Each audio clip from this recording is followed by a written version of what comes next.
والمحصنات من النساء إلا ما ملكت أيمانكم كتاب الله عليكم وأحل لكم ما وراء ذلكم أن تبتغوا بأموالكم محصنين غير مسافحين فما استمتعتم به منهن فآتوهن أجورهن فريضة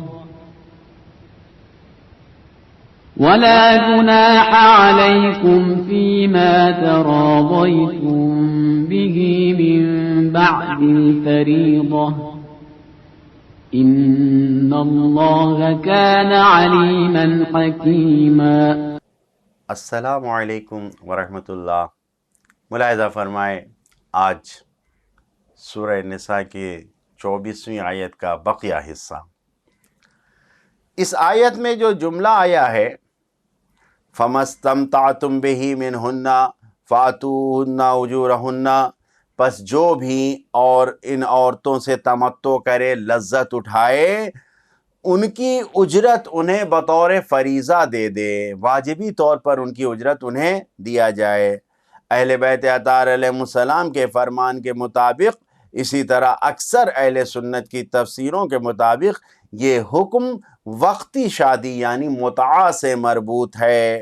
جیسا کہ بیان کیا، اسے خلیفہ دوم نے حرام قرار دیا ہے، اور اگر حرام نہ کیا جاتا تو کوئی بھی زنا نہ کرتا سوائے شقی اور بدبخت کے.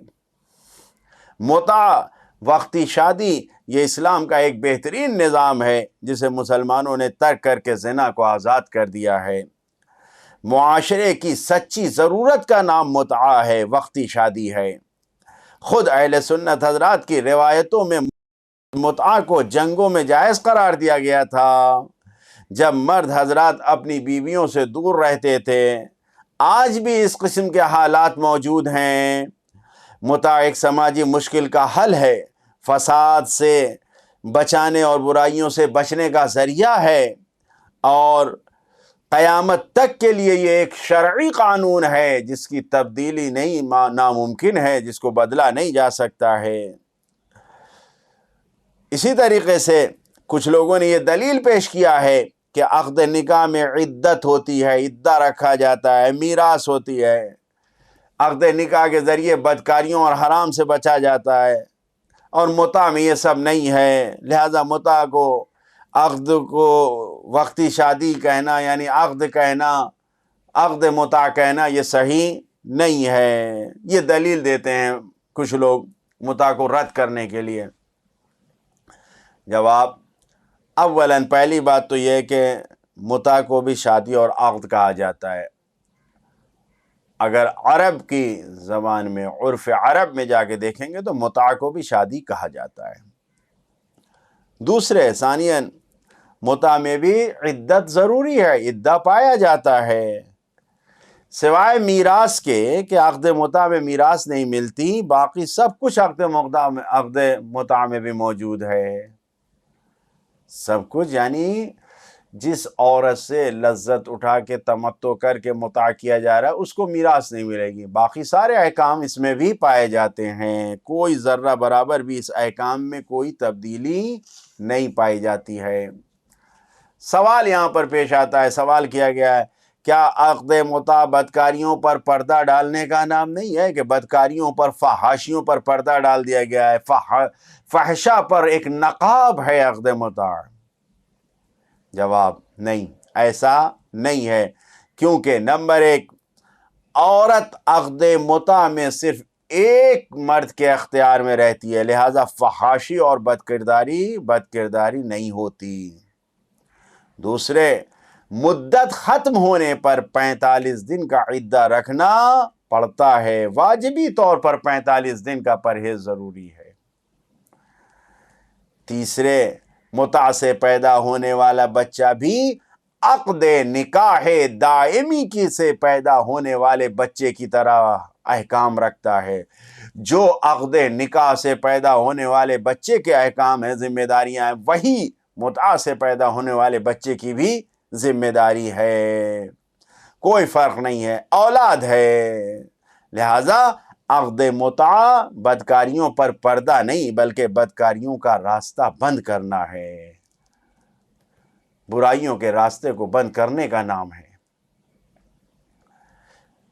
سوال، کیا ہوس کے پجاری مرد اپنی ہوس کے لیے اس قانون سے غلط فائدہ نہیں اٹھائیں گے، مس یوز نہیں کریں گے اس قانون کا؟ جواب، ممکن ہے۔ ہر اچھے قانون، ہر مفید قانون سے کچھ لوگ غلط فائدہ اٹھا لیتے ہیں۔ ذرا بتائیے، کیا انگور سے شراب نہیں بناتے لوگ؟ گزشتہ دور میں حج کے زمانے میں لوگ سفر حج کے لیے جاتے تھے تو کتنا غلط فائدہ اٹھایا جاتا تھا اس سفر حج سے، نہ جانے کتنا۔ توجہ ہے؟ تو کیا غلط فائدہ اٹھانے والوں کی وجہ سے سفر حج کو تعطیل کر دیا جائے، حج بند کر دیا جائے، حج کو ختم کر دیا جائے، انگور کی کھیتیاں بند ہو جائیں کہ اس سے شراب بنائی جاتی ہے؟ قطعاً ایسا نہیں ہے، یہ عقل کے خلاف ہے۔ قانون اپنی جگہ پر بہت بہترین قانون ہے یہ۔ تیسرا سوال، متعہ سے پیدا ہونے والے بچوں کا مستقبل کیا ہے؟ یہ بھی سوال بہت زور سے، دھوم دھام سے پیش کیا جاتا ہے رد کرنے کے لیے متعہ کو۔ تو اس کا جواب یہ ہے کہ تمام حقوق، تمام میراث، تمام حقوق، جتنے احکام عقد نکاح دائمی سے آتے ہیں وہ متعہ سے پیدا ہونے والے بچوں کے بھی ہیں، کوئی فرق نہیں ہے، بالکل اپنی اولاد کی طرح وہ بھی اولاد ہے۔ چند پیغامات ہیں اس آیت میں، ملاحظہ فرمائیں۔ پہلا پیغام یہی ہے، شوہردار عورت سے شادی کرنا حرام ہے، غیر شادی شدہ سے شادی کریں۔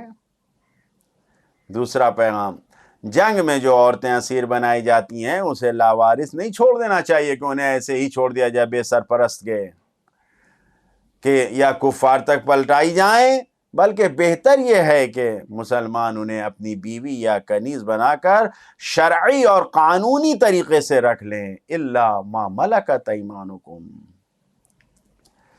تیسرا پیغام، محرم سے یا شوہردار عورت سے یا دو بہنوں کو جمع کرنے سے بچنا، شادی نہ کرنا، یہ اسلام کا ایک یقینی، نہ بدلنے والا ایک قانون ہے، کبھی نہیں بدلا جا سکتا اس قانون کو، ہرگز ہرگز اس میں تبدیلی نہیں آ سکتی۔ حرمت کتاب اللہ علیکم، توجہ کریں۔ چوتھا پیغام، مال اور دولت کا بدکاریوں اور بے عفتی، گناہوں میں، برے کاموں میں خرچ کرنا حرام ہے۔ تبتغوا باموالکم، آگے آیا ہے جملہ، غیر مصافحین، حرام میں نہ لگو اپنے مال۔ پانچواں پیغام، متع، وقتی شادی، یہ شرعی اور قانونی ہے، لہذا اس میں مہر کا ادا کرنا واجب ہے۔ فمستمتعتم، آگے جملہ آیا، آتوہن اجورہن۔